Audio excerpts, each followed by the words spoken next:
غزوہ احزاب اور غزوہ خندق دراصل ایک ہی جنگ کے دو نام ہیں۔ یہ جنگ 5 ہجری میں مدینہ کے قریب اس وقت ہوئی جب قریش اور ان کے اتحادی قبائل نے مدینہ پر حملہ کیا۔ چونکہ مختلف قبائل نے مل کر مسلمانوں پر حملہ کیا، اسی لیے اسے غزوہ احزاب کہا جاتا ہے۔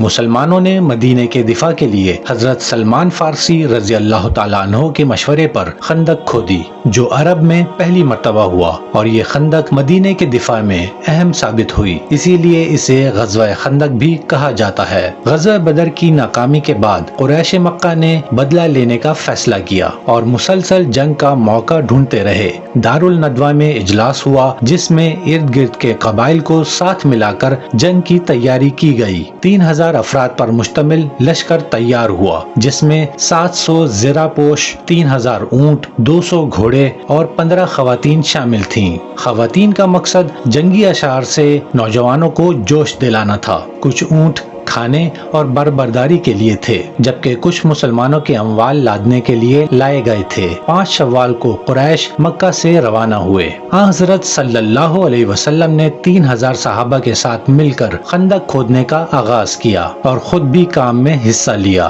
مدینے کے ارد گرد پہاڑ اور جڑے ہوئے گھر ایک قدرتی فصیل کا کام کر رہے تھے۔ خندق کی لمبائی تقریباً 5 کلومیٹر، گہرائی 5 ہاتھ یعنی 2.25 سے 2.5 میٹر اور چوڑائی اتنی تھی کہ گھڑ سوار جست لگا کر پار نہ کر سکے۔ 10 گز زمین کی کھدائی کے لیے 10 صحابہ پر مشتمل گروہ بنایا گیا اور 20 دن میں خندق مکمل ہوئی۔ خندق کی کھدائی میں حضرت سلمان فارسی رضی اللہ تعالیٰ عنہ نہایت جوش سے کام کر رہے تھے، جس پر انصار اور مہاجرین دونوں نے انہیں اپنا قرار دیا۔ اس پر حضور صلی اللہ علیہ وسلم نے فرمایا، سلمان میرے اہل بیت سے ہیں۔ کھدائی کے دوران حضرت سلمان فارسی رضی اللہ تعالیٰ عنہ کے سامنے ایک بڑا سفید پتھر آیا جو نہ ٹوٹا۔ حضور صلی اللہ علیہ وسلم نے کلہاڑی سے ضرب لگائی تو بجلی سی چمکی اور پتھر ٹوٹ گیا۔ 3 ضربوں کے دوران ہر بار بجلی چمکنے پر حضور صلی اللہ علیہ وسلم نے تکبیر بلند کی اور بتایا کہ پہلی چمک پر یمن، دوسری چمک پر شام و مغرب اور تیسری پر کسرا کے محلات کی فتح کی بشارت ملی۔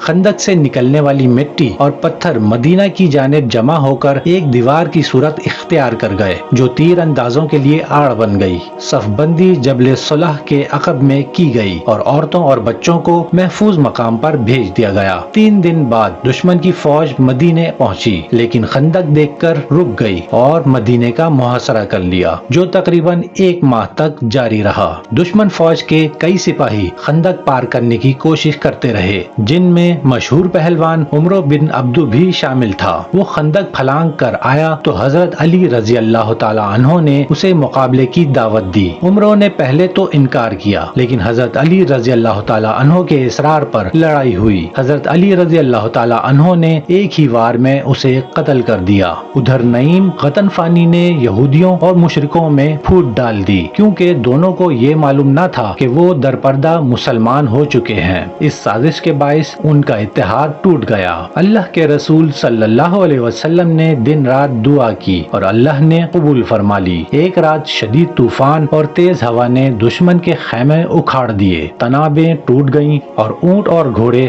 بدک کر بھاگ گئے۔ ہر طرف مٹی اور ریت چھا گئی، جس کے باعث دشمن بوکھلا کر منتشر ہو گیا۔ محاصرے کی مشکلات اور کھانے پینے کی کمی کے باعث دشمن کے لیے مزید ٹھہرنا ناممکن ہو گیا۔ دوسری جماعتوں سے اتحاد بھی ختم ہو چکا تھا، جس پر ابو سفیان نے لشکر کو واپسی کا حکم دیا۔ تقریباً 1 ماہ کے ناکام محاصرے کے بعد دشمن کو شرمندگی اور شکست کا سامنا کرنا پڑا۔ اس غزوہ میں مسلمانوں کا جانی نقصان کم تھا، صرف 6 مسلمان شہید ہوئے، جبکہ کفار کے 8 آدمی مارے گئے، جن میں چند نامور پہلوان بھی شامل تھے۔ مالی نقصان شدید تھا، لیکن خندق کی تدبیر کے باعث یہ مسلمانوں کی شاندار فتح ثابت ہوئی۔ مشرکین اس شکست کے اثرات سے دیر تک نہ سنبھل سکے۔ اس غزوہ کا ذکر سورہ احزاب کی آیت نمبر 9 سے 25 میں آیا ہے۔ ہے۔ اللہ تعالیٰ کی دی گئی اسی فتح کے ساتھ ہماری اس ویڈیو کا اختتام ہوتا ہے۔ اسی طرح کی مزید ویڈیوز کے لیے بزم تجلی کو لائک اور سبسکرائب کیجیے اور ہمیں کمنٹس کر کے اپنی آراء بتاتے رہیے۔